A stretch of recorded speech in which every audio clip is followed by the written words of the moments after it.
Hey, Colin Hiles here, aka the Mindset Guy, with today's video, which is how to break the vicious cycle of negative thinking. And this is part 2.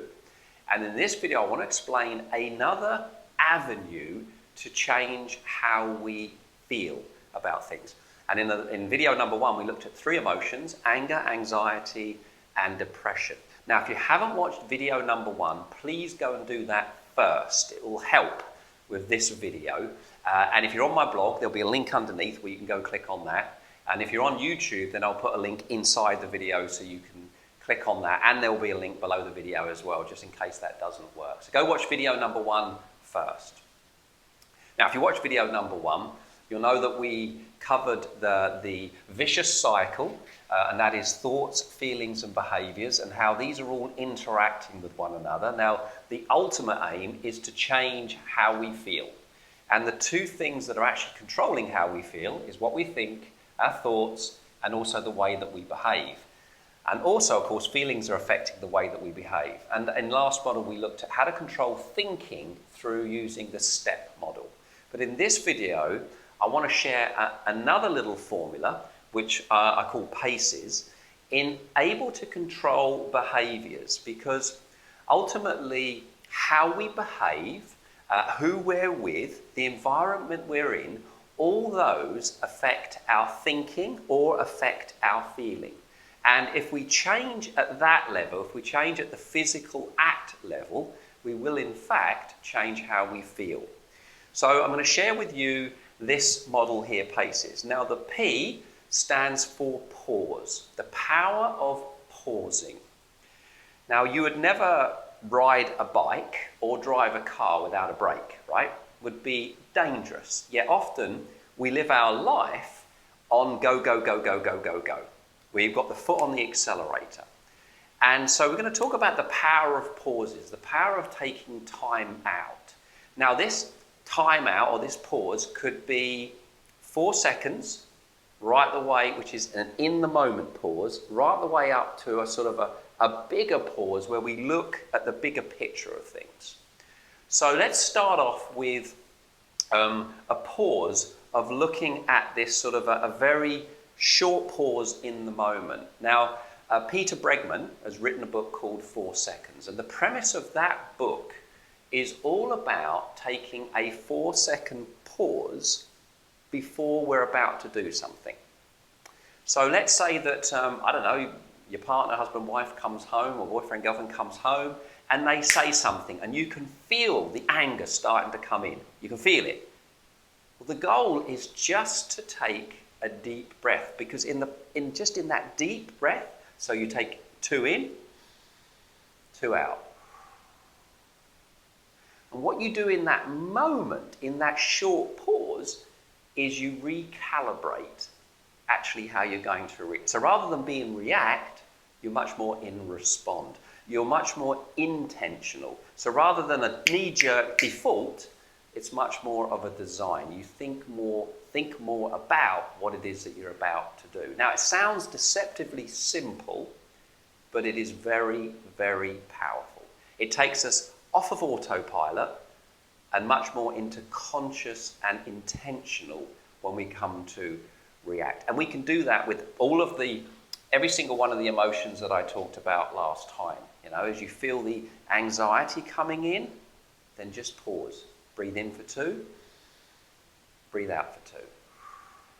And in that moment, you can capture what you're thinking, and actually in that moment, you begin to get more control of your physical body, which gives you more control of what you think, because the 2 are connected across here, right? So using the power of a 4-second pause, and Peter has written a whole book, and it's a big book, just on all the applications of 4 seconds. And what I love about it is it's easily achievable to just take a deep breath.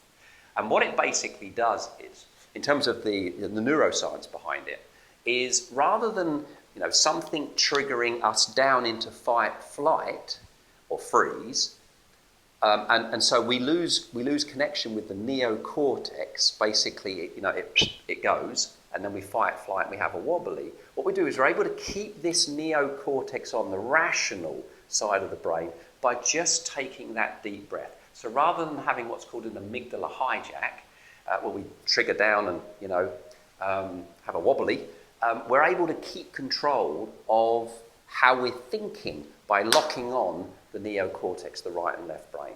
So that deep breath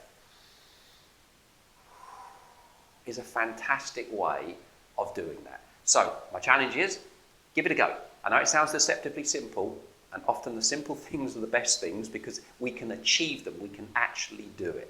So control your thinking by controlling your physiology. So that's an in-the-moment pause. But now let's chunk up. Let's have a time out and look around the bigger picture of things. So with this, I want to talk about A-C-E-S, so ACEs. But I'm going to keep it in the context of P.A.C.E.S, right? Now the A stands for achieve, the C stands for closeness, the E stands for enjoyment, and the S stands for service. Now when you think about all of those things there, so achieving, what does it feel like to achieve? It feels good, right? So the more feeling you get of achievement, the better you feel.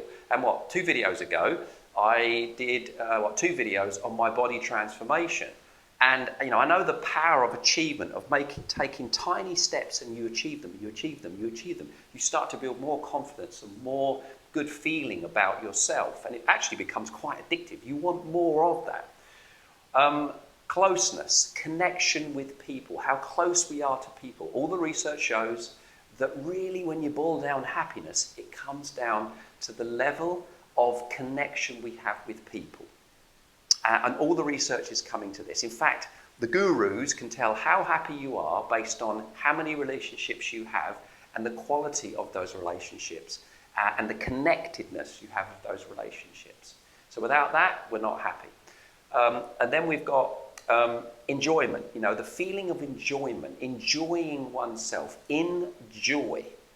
We do things for enjoyment, and sometimes we're not doing things when we could be doing those things because they give us more enjoyment. And then we've got service, to be of service, to contribute, to do something meaningful, something that changes someone else's life, makes a difference for someone else, or improves the world in some way. I want you to think about the last time you did something good for another. How did it make you feel? Good, right? So, A-C-E-S. So what I've put together for you is something you can download below the video, or if you're on YouTube, then I'll put the link to my blog where you can download it. And it's what I call my P.A.C.E.S log. And I filled this one out here from yesterday, just to give you an idea of how you can use this log. Now, as I've said, our mood is affected by the things we do, how often we do them, who we're doing them with, and where we're doing them. All of these things can affect our mood. So we can change our mood into something more positive by changing the things that we do, the A, C, E, and the S as such. So the whole idea of this log is it's to build awareness around the things that you do that give you, higher scores around the A, the C, the E, and the S. But to begin with, you do it retrospectively. You have a day and then you go back and you look at the day and you start to figure out what was going on over that day. So I filled this one in from yesterday. Just want to give you an idea of how it works. So 7:30, I got up and I did my 10 minutes of body weight exercises. And that's just me watching a video and me following along. So in terms of achievement, I scored it a 10. I had a great sense of achievement. I got up and I did it.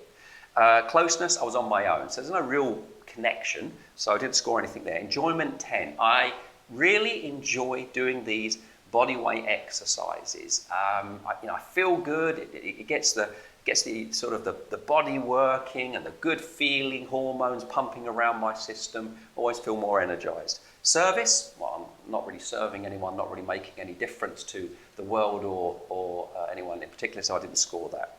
At 9 o'clock, I had a coaching call with a client. So 1 hour call that I had with the client.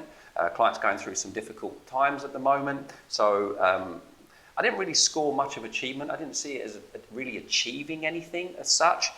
Closeness, a 7. That's that professional sort of closeness rather than a personal relationship closeness. Enjoyment, an 8, a lot of enjoyment, and I really felt like I was making a difference. I scored a 10 there. Then what did we have?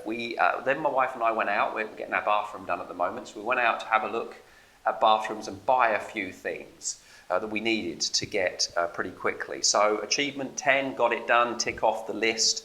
Closeness, well, I was with my wife, we were talking as we were going around, so I scored that as 6. It is shopping, however. Enjoyment 4, I can't honestly say I really enjoy doing that sort of thing. Service, none. Then what I had a call with a client, but this is about some business, a day that I'm designing for them, that I'm going to be going into delivering. So achievement, I scored a 6. Closeness, I scored a 7. Enjoyment, I scored a 6. And really feel like I'm making a difference. I scored an 8 on that.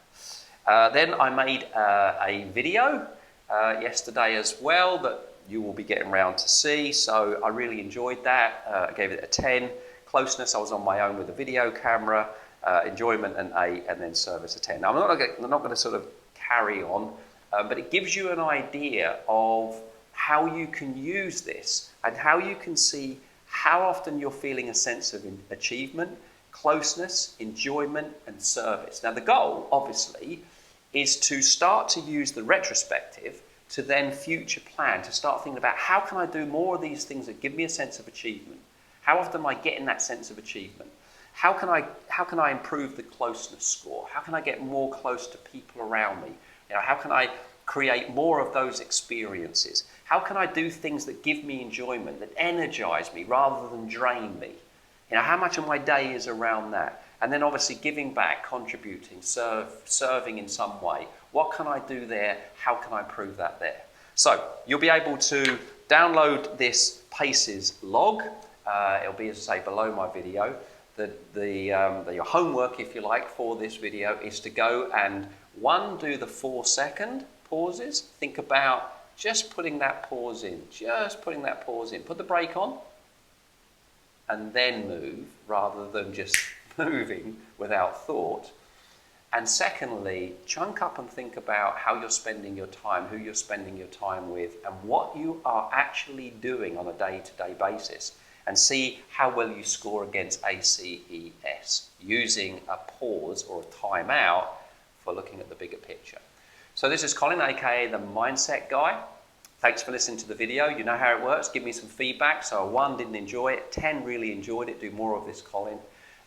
Leave a comment. Let me know how you get on when you fill out the P.A.C.E.S for you. I'd love to know how you find using this tool. I certainly know my clients really enjoy it.